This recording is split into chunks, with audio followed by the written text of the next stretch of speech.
On this week's Brad's Big Adventures, I'm checking out a new face of comedy at the Tempe Improv.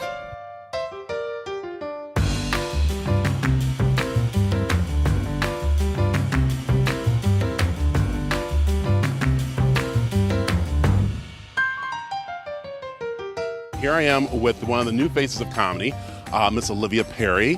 And let's just get things out of the way. Who do you take after in your comedy? I'd probably say like Kristen Wiig or, like we saw Marlon Wayans recently and I do a lot of faces like him. So you're saying not your dad? Oh, wow. All right, let's talk about it. So what got you into comedy? Well, growing up, you made us watch comedy films, classics like Abbott and Costello and Blazing Saddles. And also I watched a lot of Comedy Central stand-up specials and would I would memorize all of them and then perform them for my mom and dad.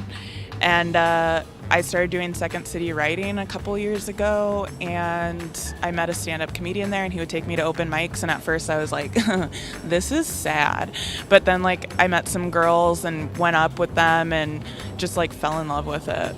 Put your hands together for your next comedian, Olivia Perry.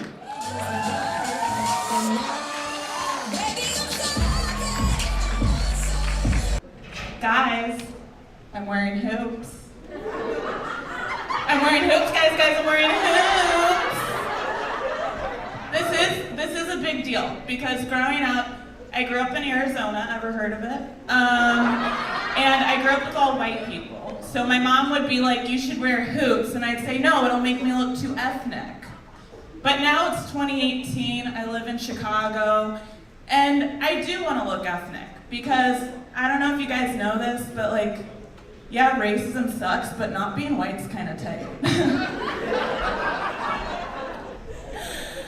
I am half white though, so it's I was excited for Black Panther, but I have chewed tobacco at a drag race.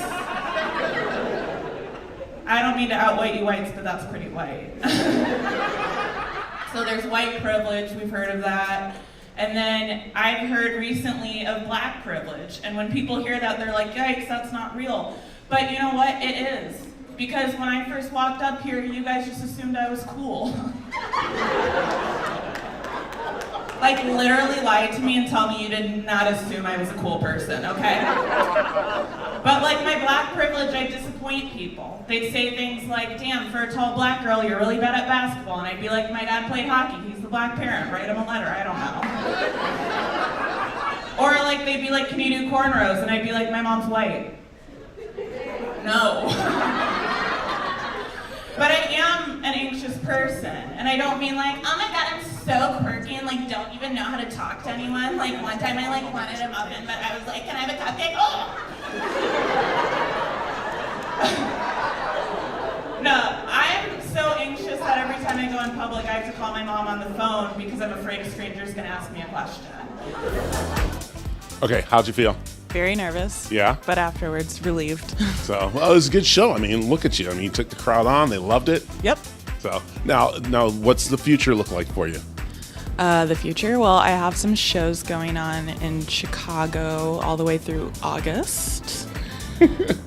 Is this hard for you to be here? Yes. It's hard? Yes. Why? I don't know. It's weird. It's so extra. Look, awesome. Oh my God. Bob, you've watched her grow up on stage here. What'd you think? Fabulous. So dang funny. Yeah. Ridiculous. There you go. See, now where can they find you? On Instagram at Olarvia, Olarvia. There you go. All right, a new face of comedy right there for you on Brad's Big Adventures.